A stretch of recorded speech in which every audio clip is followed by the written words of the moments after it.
This happened when I went to visit my grandmother's house as a child. We only went to visit my grandmother's house once a year, during Obon. So as soon as we got there, I took off at full speed with my older brother to play outside. It's entirely different to the city. The air is so fresh and clean.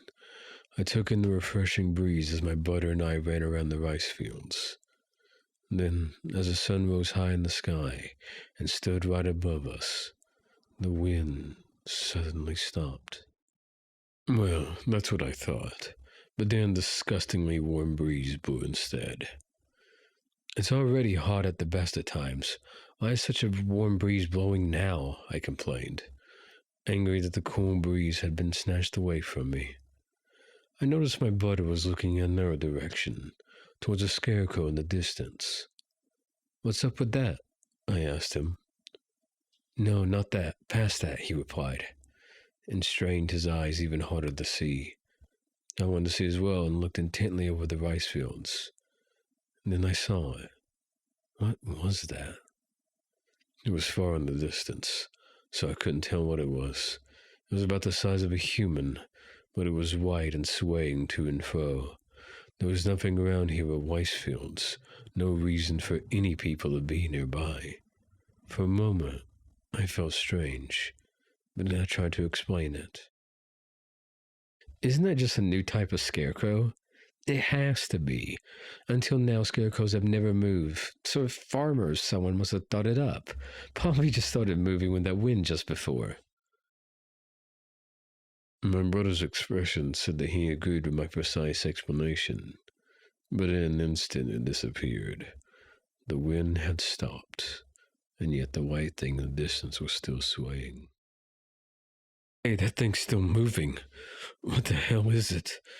He said, surprise in his voice. He wanted to know what it was, so he returned to the house and came back with a pair of binoculars. He seemed excited. I'm going to take a look first, so just wait a minute, he said, and eagerly peered through the binoculars. Then suddenly his face changed. Before my eyes he started to turn blue and broke out into a cold sweat. Finally, he dropped the binoculars he was holding. Terrified of my brother's transformation, I asked him, what was it? He answered me very slowly. You're better off not knowing. It wasn't my brother's voice. Just like that, he turned and steadily returned to the house. I went to pick up the binoculars to look at what had turned my brother's face instantly blue. But perhaps because of what he said, I couldn't find the courage to do it. But something was bothering me. From far away, it just looked like something white swaying strangely. It was a little weird, but other than that, it wasn't especially scary. But my brother... I had to look. I had to see what my brother saw. That's scary, huh? Well, I decided that were my own two eyes. I picked up the fallen binoculars and went to look. My father suddenly came running towards me. Before I could even ask what's wrong, my father rushed towards me. Don't look at that white thing. Did you see it? Did you see it through the binoculars? No, not yet, I replied, confused. Oh, thank God, my father said, falling to the ground in relief. We went back to the house.